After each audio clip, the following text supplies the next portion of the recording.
చెప్పండి. నా పేరు సోమిరెడ్డి రాజు అండి. మాది అనకాపల్లి జిల్లా ఎస్రాయవరం మండలం, ఎస్రాయవరం గ్రామం.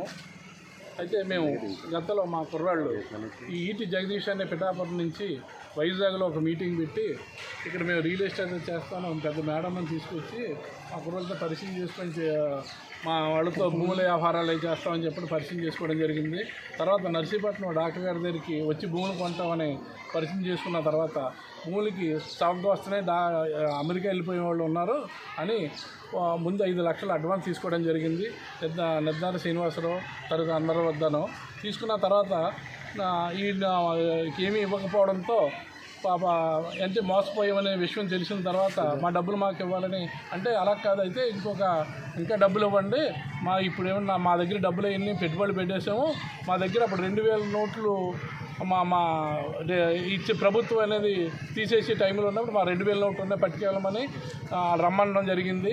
ఇంకా డబ్బులు తీసుకుని 2000 నోట్లు ఇస్తానని చెప్పి కారులో తీసుకెళ్ళి మీ ఊరు వచ్చేస్తున్నామని చెప్పి కొత్త కత్తిపూడి వద్ద ఏమని పోలీసులు వేషంలో వచ్చిన ఒరిజినల్ పోలీసులు వీళ్ళందరూ కలిసి వాళ్ళని తీసుకుపోవడం జరిగింది.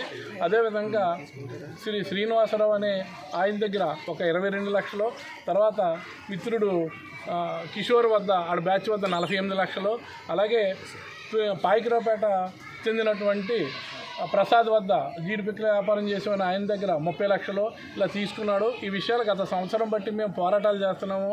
ఎస్పీ గారిని, పాత ఎస్పీ గారిని ఇప్పుడు 2 సార్లు కలవడం జరిగింది. సీఎం గారి ఆఫీస్కి ఇవ్వడం జరిగింది. తర్వాత ఏమో డీజీపీ గారికి ఇచ్చాము, డీజీపీ గారు ఏమైనా మాట్లాడడం జరిగింది. అదేవిధంగా పవన్ కళ్యాణ్ గారి ఆఫీస్కి ఇచ్చాము, సీఎం గారి ఆఫీస్కి లోకేష్ గారికి నేను స్వయంగా కలిసి ఇంతలాగా అన్యాయం చేశాడని చెప్పాము. ఇతనికి 2001లోనే సస్పెక్టెడ్ సీట్ ఉంది ఈయన మీద. గత 25 సంవత్సరాలు బట్టి ఇదే విధంగా ప్రజలు మోసం చేస్తూ బతుకుతున్నాడు. సస్పెక్టెడ్ సీట్ ఉన్న ఈయన్ని అలర్ట్ చేయకపోవడం, పోలీసులు ఈయన్ని ఏమనంటే వాళ్ళ మీద ప్రైవేట్ కేసులు వేయడం, ఎవరితో 10 లక్షలు చెప్పడం, లాయర్తో కేసులు వేసి పోలీసుల మీద కూడా కేసులు వేస్తారని చెప్పి ఇంక వాళ్ళు కూడా పట్టించుకోవడం మానేశారు. అయితే ఇటీవల మళ్ళీ అందరికీ నిన్న కూడా డీజీపీ ఆఫీసులో కూడా ఇవ్వడం జరిగింది.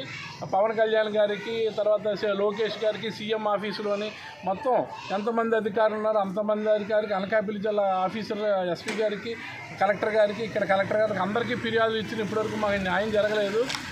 ఈ విధంగా మళ్ళీ తిరగేసేయమని బాధితుల మీద కేసులు వేయడం ఈయనకి అలవాటు చేస్తున్నాడని చెప్పి ఇంకా తప్పనిసరి పరిస్థితిలో శాంతియుతంగా ఆయన ఇంటి ముందు మేము మా డబ్బులు మాకు ఇప్పించాలని, న్యాయం చేయాలని మేము కోరుతూ ఇవాళ ఈ కార్యక్రమం చేపట్టడం జరిగింది. దానికి మిత్రులందరూ ఈయన మా వల్లే చాలా వందల మంది మీద చాలామంది ఆత్మహత్య కూడా చేసుకున్నారు ఈయన బాధితులు.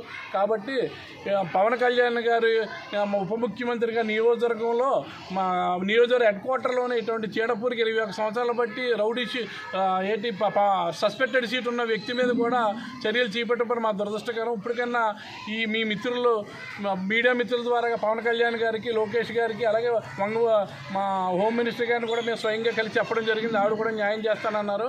కాబట్టి మీ ద్వారాగా వీళ్ళందరికీ తెలిసి మా డబ్బులు న్యాయపరంగా మేము ఇచ్చిన డబ్బులు, మా మోసం చేసిన డబ్బులు తిరిగి ఇప్పించి మాకు న్యాయం చేస్తారని, అలాగే మా తోటి మిత్రులు ఇంకా చాలామంది ఉన్నారు, వాళ్ళందరికీ కూడా ఈయనకేమి 4 అంతస్తులు కోట్ల విలువ చేసే ఆస్తులు ఉన్నాయి, ఈయన ఆస్తులు సీజ్ చేయాలి, అలాగే ఈయన మీద రౌడీ షీట్ ఓపెన్ చేయాలి, ఈయన్ని ఈ పిఠాపురం బహిష్కరణ చేయాలని కూడా కోరి ఇలాంటి చీడపురుగు ఉప ముఖ్యమంత్రి పవన్ కళ్యాణ్ గారు ఉన్న హెడ్ క్వార్టర్లోనే ఇలాంటి చీడపురుగు ఉన్నాడంటే ఇతన్ని బహిష్కరణ చేసి అందరికీ న్యాయం చేయాలని మీ ద్వారా అందరికీ మేము తెలియజేస్తున్నామండి. కిషోర్ గారు మధ్యలో కిషోర్ గారు చెప్తారు.